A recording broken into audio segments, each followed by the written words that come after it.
कहानी मध्य प्रदेश के भोपाल की, बल्कि ग्वालियर की है।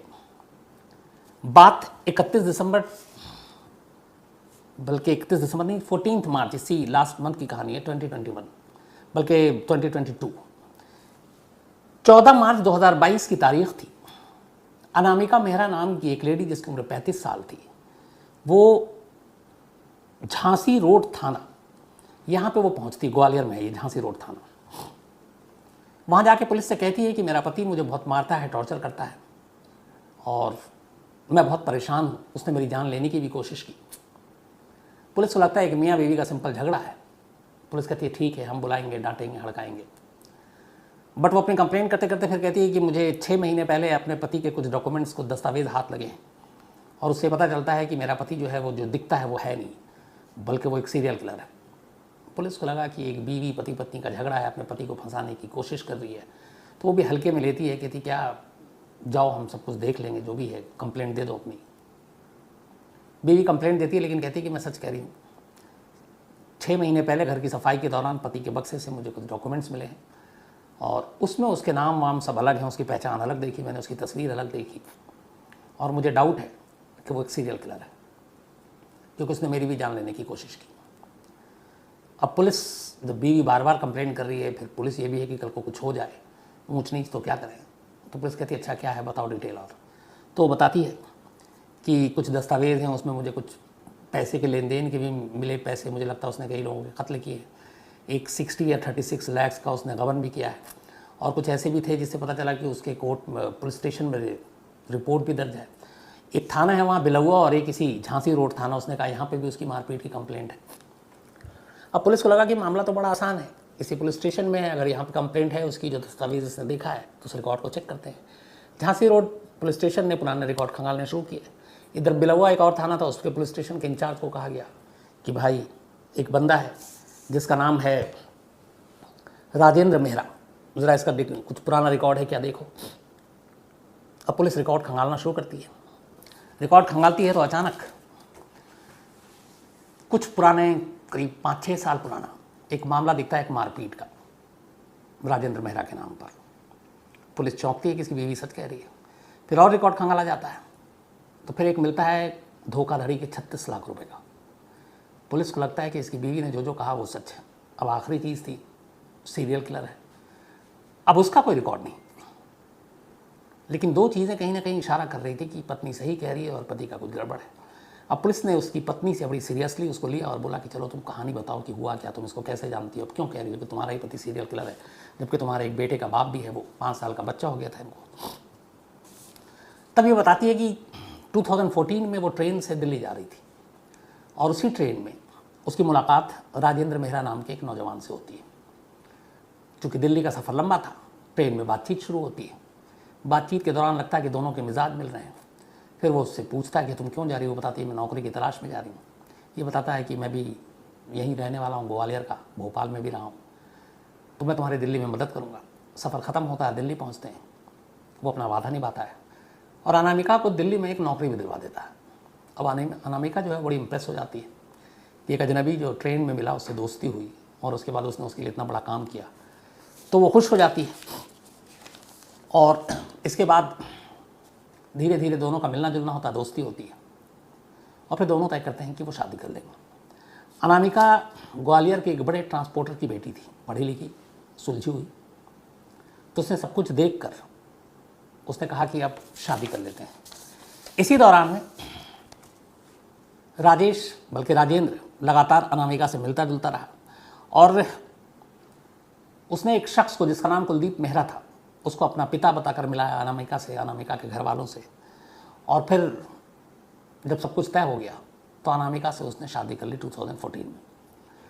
अब इसके बाद वो ग्वालियर शिफ्ट हो गए, ग्वालियर की अच्छी कॉलोनी में रहने लगे। पैसे वैसे इसके पास काफ़ी थे राजेंद्र मेहरा के पास। इनको एक बेटा हुआ, सब कुछ ठीक चल रहा था, लेकिन बेटा होने के बाद से ज़िंदगी थोड़ी बदलनी शुरू हुई। राजेंद्र का थोड़ा मिजाज बदलना शुरू हुआ। वो अब बीवी को मारने पीटने लगा, उसे तंग करता। धीरे धीरे दोनों में झगड़ा बढ़ने लगा। झगड़ा इस कदर बढ़ा कि मार्च, बल्कि 2022 की शुरुआत में अनामिका अपने पति का घर छोड़कर अपने पिता के घर पहुंच गई। लेकिन इससे पहले वो जब घर से निकलने वाली थी तब उसने घर में अपने सारे कुछ सामान पैक करने शुरू किए, तो उसी दौरान कुछ बैग और बक्से में उसको राजेंद्र मेहरा के कुछ डॉक्यूमेंट्स मिले, जिसमें कहीं पे राजीव मेहरा, कहीं पे राजेश, कहीं पे राजेंद्र, अलग अलग नाम से। तो वो चौंकी कि उसके पति कितने सारे नाम क्यों हैं, और अलग अलग कार्ड भी थे। फिर उसे कुछ ऐसे दस्तावेज मिले जिससे लगा कि इसने कई कत्ल किए। वो डर गई। उसके बाद उसने कहा कि इस घर पर रहना खतरे से खाली नहीं है, झगड़ा हो ही रहा था। वो अपने पिता के घर चली गई। जब वो पिता के घर गई तो इधर राजेंद्र मेहरा परेशान हो गया। वो उसको लाने की कोशिश करने लगा, वो आई नहीं। 14 मार्च को उसने किसी तरह उससे मनाया कि तुम मिल लो, थोड़े काम है। अनामिका अपने घर से बाहर निकली उससे मिलने के लिए। वो अपने कुछ दोस्तों के साथ आया और जबरन उसको गाड़ी में बिठा कर किडनैप करके एक तरह से ले जाना चाहता था। शायद उसका इरादा उसे मारने का था, लेकिन अनामिका वहाँ पे कुछ लोग थे, उनका फ़ायदा उठाकर उनके चंगुल से बच निकली, घर पहुँच गई। और इसके बाद उसने अपने पिता को सारी बात बताई, और फिर पिता ने ही उसको कहा कि पुलिस में कंप्लेंट करो। उसी 14 मार्च को, जिस दिन उसने उसको उठाने की कोशिश की, मारने की कोशिश की, Anamika Jhansi road police station पहुंचती है और सारी रिपोर्ट लिखाती है। पुलिस उसकी बात पर यकीन करती है। इसके बाद मामले की तफ्तीश शुरू होती है। अब कहा जाता है कि इस राजेंद्र मेहरा की कुंडली खंगाली जाती है। 2014 तक की कहानी तो मिल गई थी अनामिका से, जब उसकी मुलाकात हुई ट्रेन में, फिर नौकरी लगाई, फिर शादी की। अब इसके बाद इससे पहले की कहानी क्या थी? पुलिस ने सारी चीज़ें जब खंगालनी शुरू की तो सबसे पहले तो राजेंद्र मेहरा को ही उठाया, फिर उसकी अच्छे से मेहमान नवाजी की। इसके बाद उसने बोलना शुरू किया, फिर उसकी पूरी कहानी उसी की ज़बानी बाहर आई। राजेंद्र मेहरा का असली नाम पता चला कि न राजेंद्र है, न राजेश है, न मेहरा है, न गुप्ता है। इसका नाम राजेश कमारिया है। राजेश कमारिया 12th क्लास तक पढ़ा हुआ था और ग्वालियर का ही रहने वाला था। फिर ग्वालियर में ही इसके चाल चलन ठीक नहीं थे, अय्याश था, खर्चे पैसे करता था, पैसे थे नहीं। तो ग्वालियर में ही जब ये रहता था तो इसका एक दोस्त हुआ करता था, और उस दोस्त का नाम था मनोज। मनोज के घर आना जाना था। मनोज शादीशुदा था और मनोज के 3 बच्चे थे। आने जाने के दौरान जो मनोज की वाइफ थी उसका नाम था गीता। ये राजेश कमारिया से उम्र में करीब 10 साल बड़ी थी, लेकिन धीरे धीरे मनोज की वाइफ और कमारिया के बीच में एक रिश्ता कायम हो गया। दोनों एक दूसरे के करीब आ गए। अब करीब आए तो फिर ये हुआ कि शादी कर लें। मनोज के पास काफ़ी पैसे, प्रॉपर्टी भी थे। कमारिया की नीयत कहीं और थी। उसने गीता को अपने प्यार के जाल में फंसाया। अब ये हुआ कि शादी करने के लिए मनोज का रास्ते से हटना ज़रूरी है। एक दिन उनके साथ बैठकर बियर पिया और गीता की जानकारी के साथ, गीता की मर्जी के साथ उसने मनोज का कत्ल कर दिया। तो इस कत्ल में एक तरह से गीता भी भागीदार थी, और कत्ल करने के बाद गला दबा कर मार डाला और उसको वहीं झांसी के पास एक नदी में फेंक दिया। वो लाश कभी मिली नहीं। कुछ महीने बीते, गायब। परिवार वाले ये समझ रहे हैं कि मनोज कहीं चला गया, लाश मिली नहीं, कत्ल का किसी को शक नहीं। उसके बाद ये हुआ कि अब मनोज का दोस्त है राजेश कमारिया, परिवार वाले भी जानते हैं। तो फिर बाद में गीता और राजेश कमारिया ने शादी कर ली। अब शादी करने के बाद दोनों उन्होंने ग्वालियर छोड़ दिया और ये पहुंच गए उत्तर प्रदेश के मौरानीपुर इलाके में। अब वहाँ राजेश गीता के साथ रहने लगा। इसी इलाके में विनोद की और गीता की प्रॉपर्टी भी थी, मकान था, खेत था। तो यहाँ पर ये बात है करीब 31 दिसंबर 2011 को, जब उसने कत्ल किया था मनोज का, 31 दिसंबर 2011। उसके बाद कत्ल के बाद इन्होंने शादी कर ली। शादी के करीब 1.5 साल तक कमारिया और गीता और उसके 3 बच्चे साथ रहे। फिर आई तारीख 2013।